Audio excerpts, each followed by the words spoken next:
Perkenalkan, nama saya Julta Manderos dari kelas 4 MB5, jurusan Administrasi Bisnis, Prodi Manajemen Bisnis, Politeknik Negeri Manado. Dan saat ini saya akan menjawab tugas yang sudah diberikan oleh dosen. Yang pertama, bagaimana cara terbaik untuk dapat mengenali keinginan dan kebutuhan pelanggan?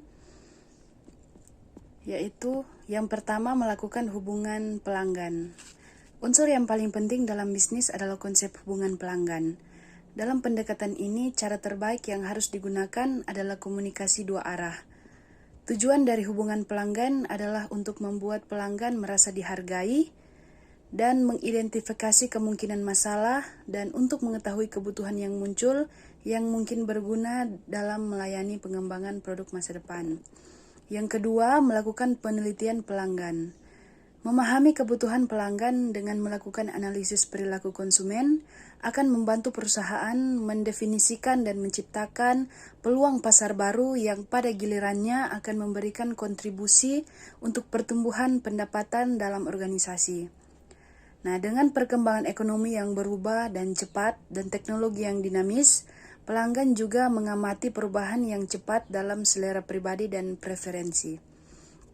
Kemudian yang ketiga, berbisnis dengan pelanggan.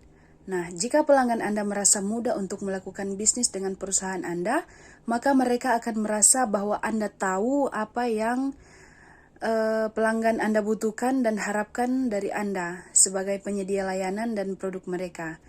Sebagai penyedia layanan handal, staf pada perusahaan Anda harus memiliki pengetahuan tentang produk dan jasa yang ditawarkan, serta knowledge management. Pertanyaan yang kedua, bagaimana pemasar meningkatkan penyajian barang dan jasanya untuk memuaskan kebutuhan pelanggannya?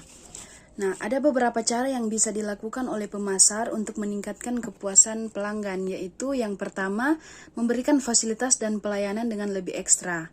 Dengan memberikan pelanggan fasilitas akan meningkatkan kepuasan pelanggan. Nah, fasilitas lebih ini bisa apa saja, semisal free product, diskon khusus untuk beberapa produk, dan lain sebagainya. Nah, yang kedua, pelayanan yang jelas dan tidak bertele-tele. Ini biasanya berlaku untuk perusahaan yang menawarkan jasa. Ada perusahaan jasa yang sepertinya belum berani mengatakan tidak di saat tidak bisa memenuhi permintaan pelanggannya. Meskipun terdengar mengecewakan di awal, perusahaan disarankan untuk berani berkata tidak atau tak sanggup jika memang begitulah keadaannya. Tidak apa-apa untuk mengatakan hal ini di awal, karena tak semua permintaan pelanggan bisa dikabulkan oleh perusahaan.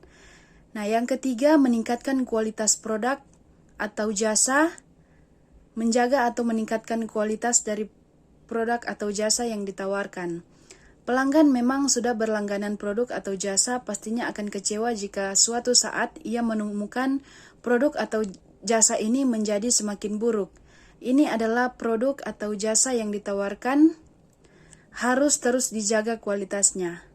Akan lebih baik lagi jika produk atau jasa yang ditawarkan ini ditingkatkan kualitasnya. Pertanyaan yang ketiga, bagaimana cara membuat desain produk? Nah, ada beberapa proses yang harus dilakukan. Di antaranya, yang pertama menetapkan visi produk. Yang kedua, mengadakan riset produk. Yang ketiga, brainstorming dan membuat ide. Yang keempat, pembuatan prototipe. Yang kelima, tes pasar dan validasi. Dan yang terakhir, peluncuran produk. Pertanyaan keempat, bagaimana cara mengetahui bahwa konsep produk itu bekerja? Nah, dengan mengetahuinya adalah dengan menjual produk tersebut pada suatu daerah pemasaran yang terbatas, namun dianggap mewakili keseluruhan pasar, dengan program pemasaran yang telah disusun dan dilaksanakan. Agar standar kualitas yang ditetapkan sesuai dengan standar keamanan yang berlaku dan meminimalisir munculnya produk cacat yang justru akan merugikan perusahaan. Pertanyaan yang kelima, bagaimana mengembangkan kemasan dan merek?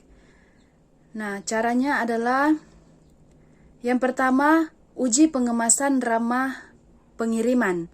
Yang kedua, sumber kemasan berkelanjutan. Yang ketiga, pertimbangkan pengalaman unboxing. Dan yang keempat, harus lebih menonjol di era persaingan. Pertanyaan yang keenam, bagaimana pemasar menentukan harga? Ada beberapa cara bagi pemasar untuk menetapkan harga suatu produk. Yang pertama, menetapkan biaya harga plus. Fungsi utama dari metode penetapan biaya harga plus ini adalah supaya perusahaan bisa mendapatkan laba sebesar-besarnya. Yang kedua, markup. Markup ini adalah harga jual perusahaan yang biasanya lebih daripada biaya produksi.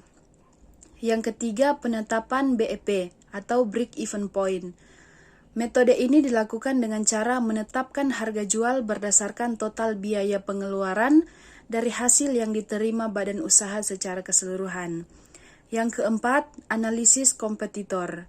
Menganalisis kompetitor dengan cara seperti ini, perusahaan nantinya bisa menentukan harga yang sekiranya lebih berkenan bagi konsumen dan lebih menguntungkan untuk bisnis mereka. Yang kelima, riset permintaan pasar. Tujuan utama metode ini adalah untuk melihat kebutuhan dan permasalahan yang dihadapi oleh target audiens perusahaan. Pertanyaan yang ketujuh, bagaimana mengatur distribusi? Nah, terdapat 8 cara untuk mengatur distribusi. Yang pertama, pilih distributor yang tepat. Yang kedua, distribusi melalui website. Yang ketiga, menjaga komunikasi dengan distributor. Yang keempat, fokus pada area lokal. Yang kelima, memanfaatkan software. Yang keenam, siapkan transportasi yang tepat. Yang ketujuh, menerapkan sistem COD. Dan yang kedelapan, melakukan review. Pertanyaan yang kedelapan, bagaimana produk itu disampaikan atau diberitakan? Nah, untuk membuat suatu produk dipasarkan atau diberitakan, maka kita harus membuatnya di sosial media seperti Instagram, Facebook, dan lain-lain. Atau kita juga bisa memasarkannya secara langsung kepada pelanggan dengan cara membagikan brosur. Pertanyaan yang ke-10, bagaimana pemasar mengembangkan rencana pemasaran berdasarkan hasil? Terdapat beberapa langkah-langkah untuk mengembangkan rencana pemasaran berdasarkan hasilnya, yaitu yang pertama, segmentasi pasar. Tindakan membagi pasar menjadi kelompok pembeli-pembeli berdasarkan perbedaan seperti kebutuhan, karakteristik, atau perilaku yang berbeda, mungkin memerlukan produk atau bauran pemasaran yang terpisah. Yang kedua, penetapan target pasar. Perusahaan besar harus memutuskan untuk menawarkan ragam produk yang lengkap dalam melayani seluruh segmen pasarnya. Namun juga terdapat beberapa perusahaan yang memasuki target pasar baru dengan melayani segmen tunggal, dan jika terbukti berhasil, mereka baru menambah segmen. Yang ketiga, diferensiasi dan posisi pasar. Perusahaan harus memutuskan bagaimana mendiferensiasikan penawaran pasarnya untuk setiap segmen sasaran dan posisi apa yang ingin ditempatinya dalam segmen tersebut. Sedangkan posisi produk adalah tempat yang diduduki oleh relatif terhadap pesaingnya dalam pikiran konsumen. Pertanyaan yang ke-11, bagaimana meningkatkan strategi pemasaran? Nah, untuk meningkatkan strategi pemasaran, ada beberapa cara. Yang pertama, kenali konsumen yang menjadi target pasar. Yang kedua, lakukan riset pasar. Yang ketiga, menetapkan jenis produk dan harganya. Yang keempat, promosikan produk secara online. Yang kelima, kerjasama dengan influencer di media sosial. Yang keenam, beri penawaran menarik pada konsumen. Yang ketujuh, tentukan tempat strategis untuk memasarkan produk. Dan yang kedelapan, ciptakan hubungan yang baik dengan konsumen. Pertanyaan yang ke-12, deskripsikan tentang lingkungan pemasaran. Lingkungan pemasaran adalah lingkungan perusahaan yang terdiri dari pelaku dan kekuatan di luar pemasaran yang mempengaruhi kemampuan manajemen pemasaran untuk membangun dan mempertahankan hubungan yang berhasil dengan pelanggan sasaran. Pertanyaan yang ke-13, bagaimana pemasar mengubah strategi menjadi produk? Nah, untuk mengubah suatu strategi pemasaran menjadi produk yang akan dipasarkan, pemasar harus mengikuti strategi yang dibuatnya tersebut, mengikuti langkah-langkahnya atau step by step-nya agar nanti dapat menjadi suatu produk yang dapat dipasarkan. Pertanyaan yang ke-14, apa yang dimaksud dengan membangun hubungan berkelanjutan dengan pelanggan? Nah, membangun hubungan pelanggan merupakan kegiatan yang dilakukan perusahaan untuk mendapatkan kepercayaan dan kenyamanan pelanggan, sehingga berdampak pada peningkatan penjualan dan potensi bertambahnya pelanggan potensial bisnis. Pertanyaan yang ke-15, dapatkah kita menciptakan merek yang kuat? Jika ya, bagaimana? Dan jika tidak, mengapa?